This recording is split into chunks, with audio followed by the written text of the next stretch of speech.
Selamat sejahtera tuan-tuan dan puan-puan yang saya kasihi. Saya Josri Anak Madan, nomor metrik 268375, menerangkan teori komunikasi di dalam bab 9 bertajuk teori komunikasi organisasi.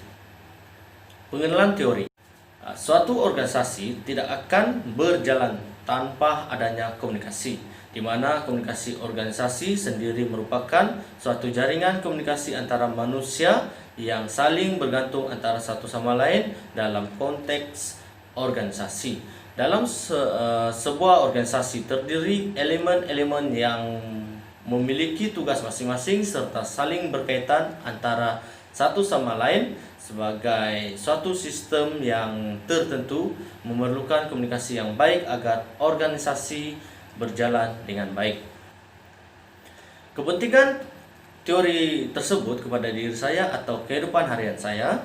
Dalam sebuah organisasi, komunikasi merupakan suatu asas yang merangkumi aktiviti semua fungsi yang wujud.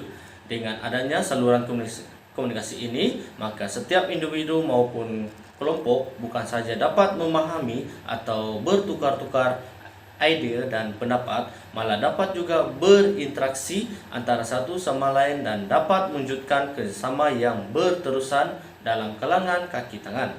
Di samping itu, penentu dalam kerjaya sebuah organisasi bergantung kepada sejauh mana baiknya saluran komunikasi yang digunakan. Saluran komunikasi ini bermaksud laluan message yang mengalir dari satu individu ke individu lain dan dari satu kumpulan ke kumpulan yang lain dan sebaliknya. Saluran komunikasi rasmi dan tidak rasmi digunakan oleh semua organisasi. Saluran komunikasi rasmi merupakan rantaian yang akan menentukan aliran message rasmi dalam kalangan ahli di dalam organisasi tersebut. Tambahan lagi, saluran komunikasi rasmi ini adalah sebagian daripada struktur organisasi yang menyalurkan message mengikut peraturan, adat, fatality, pangkat, dan jenis tugas dalam organisasi tersebut.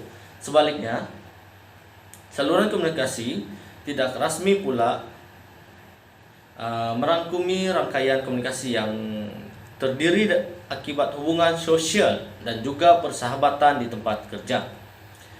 Bagaimana saya menggunakan teori tersebut dalam kehidupan seharian? Manfaat mempelajari teori komunikasi organisasi. Sebagaimana dijelaskan di awal, kehidupan kita tidak dapat dipisahkan dari sebuah organisasi. Oleh kerana kepentingan bagi kita untuk mempelajari komunikasi organisasi, dengan mempelajari kita menjadi faham kedudukan kita dalam sebuah organisasi, baik formal dalam pekerjaan maupun di lingkungan masyarakat. Dengan pemahaman yang kita miliki, harapannya kita mampu menyesuaikan diri dan menempatkan diri kita dengan baik dalam organisasi tersebut.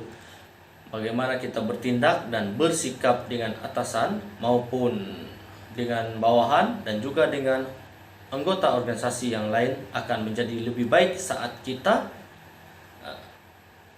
mengetahui teorinya. Apatah lagi bila mana kita menjadi seorang pemimpin di dalam suatu organisasi. Dengan mempelajari komunikasi organisasi, kita lebih faham bagaimana menjalankan kepimpinan yang baik serta mencapai tujuan organisasi yang kita pimpin. Sekian dan terima kasih.